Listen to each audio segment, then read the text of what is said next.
Hello guys, and welcome back to another Vegetarian to the Hotpot. Hi. Hello, Miss. Hi. Wait, we're not supposed to be here. Go back again.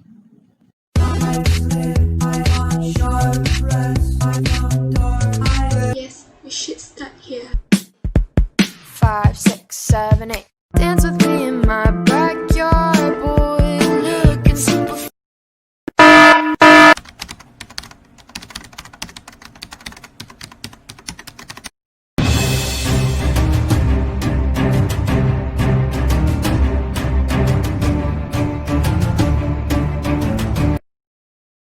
Okay, so for the task 1, the question is we have to find the inverse for K1 using the adjoint method. And as we know, to find the adjoint method, we have to do the determinant, the minor, the cofactor, and the cofactor transpose. So this is the matrix K1, and we do the determinant. Okay, so this is the solution for determinant, and I got negative 65. Okay, next we do the minor for each row and column. Okay, so we can see here this is the solution. Okay, next we do the cofactor, which is we combine all the minor into the matrix form. Then we transpose the cofactor, which is the row change to be the column.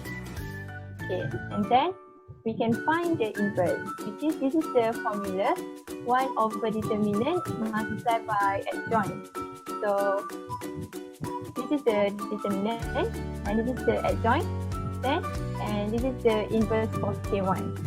Okay, next step is we multiply the inverse K1 with matrix P, which is given in the question. Okay, and we can see here this is the solution, and finally we get the answer. Okay, so we can see here that this is not the correct answer because we get the fraction for the answer, and this is not matching with the code given in the question. The question asks to find the inverse of K2 using ERO method, and then describe the message using the inverse. Is it the correct message? If the answer is no, then we need to explain it why. And here we have the matrix of K2, and then we need to inverse this using ERO method. And if we use the ERO method, we need to change the row to get the 0 and so on. So I want to change the row 4 into the new row 4.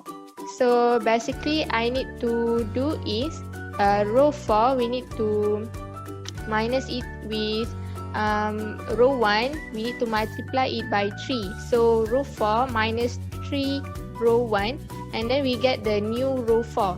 And then we can see the row 4 is all zeros. So since row 4 consists solely of 0, then the determinant of the matrix equals to 0.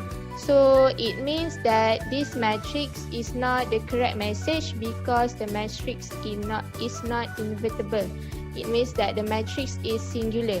So for question number 2, we can inverse the K2 matrix, and it is not the correct message. So I choose the adjoint method.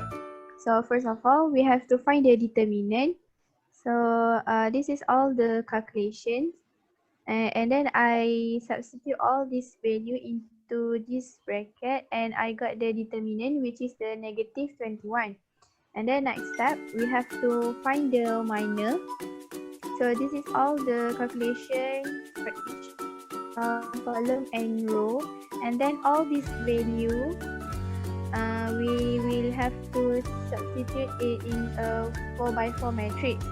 And then after minor, we have to do the cofactors, and then we transpose the cofactors. So this is the cofactors that I have transposed. And then to find the inverse of K3 matrix, we have to use this formula. So we substitute the value of determinant, which is negative 21, and this is the transpose of the matrix. And then we got this value, and then we have to multiply the P matrix with the inverse of K3 matrix, and then this is all the calculation.